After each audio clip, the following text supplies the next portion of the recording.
Номер 442 есепке назар аударсақ, белгісіз бір санды айтып отыр, иә, x.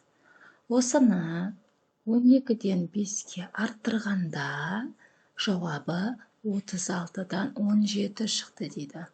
Енді осының мәнін тап дейді. Сіздер астына жазсаңыздар болады, мен жалғастырып жаза салайын. Осы жерден біз кәдімгі теңдеу көріп тұрмыз.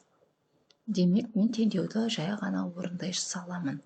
36-дан 17-ден азайтамын 12-ден 5-ті. Ортақ бөлім 36 болатыны көрініп тұр.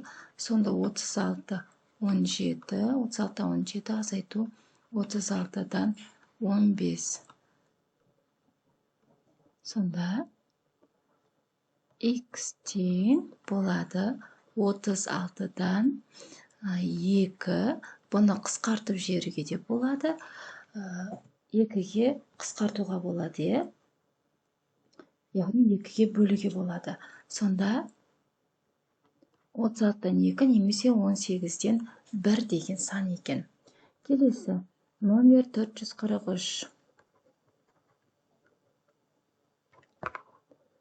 Номер 443-те де жасырлаған массаны тап керек, е? Бізге бірінші балдың мәні жазылған. Сосын бос ыдыстың массасы балдың массасынан жеңіл дейді. Яғни, біз бірінші бос ыдыстың массасын тауып алуымыз керек. Ол үшін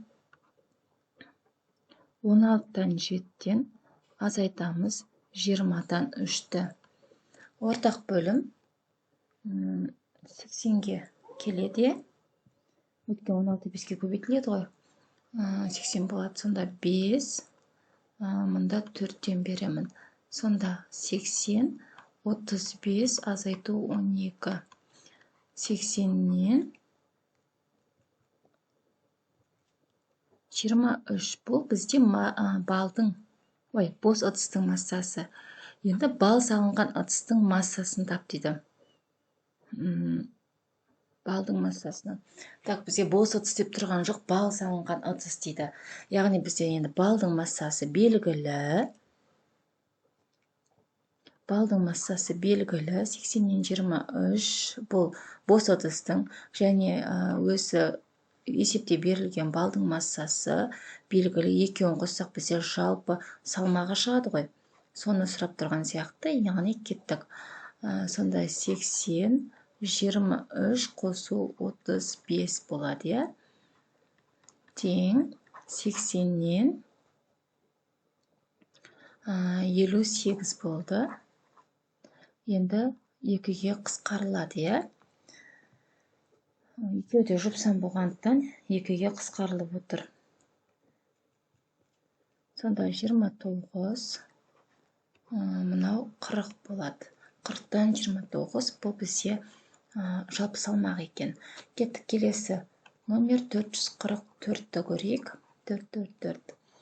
Бір сағатта Жанболат үй тапсырмасының 5-тен 1 бөлігін, екінші сағатта одан үй тапсырмасының 6-тан 1-ін артық орындайды. Яғни артық орындап отыр. Онда 5-тен 1-ге 6-тан 1-ді қосу арқылы 30-ға келемі? Қосу арқылы екінші күндікін анықтаймыз. Сонда 30-дан 11. Бұл бізде екінші күннің, екінші сағатта орындаған тапсырмасы. Екінші сағатта орындаған тапсырмасы. Енді ол 2 сағатта үй тапсырмасын қандай бөлігін орындады? Жалпысын сұрап отыр. Яғни ол бірінші сағатта 5-тен 1 бөлігін орындаған болса, 5-тен 1-ін орындаған болса, екінші сағатта ол 30-дан 11 бөлігін орындаған болса, жалпысын сұрап отыр. Жалпы болғанда біз қосамыз, е? Сонда 30-дан 6, 11, 17 бөлігін орындаған екен.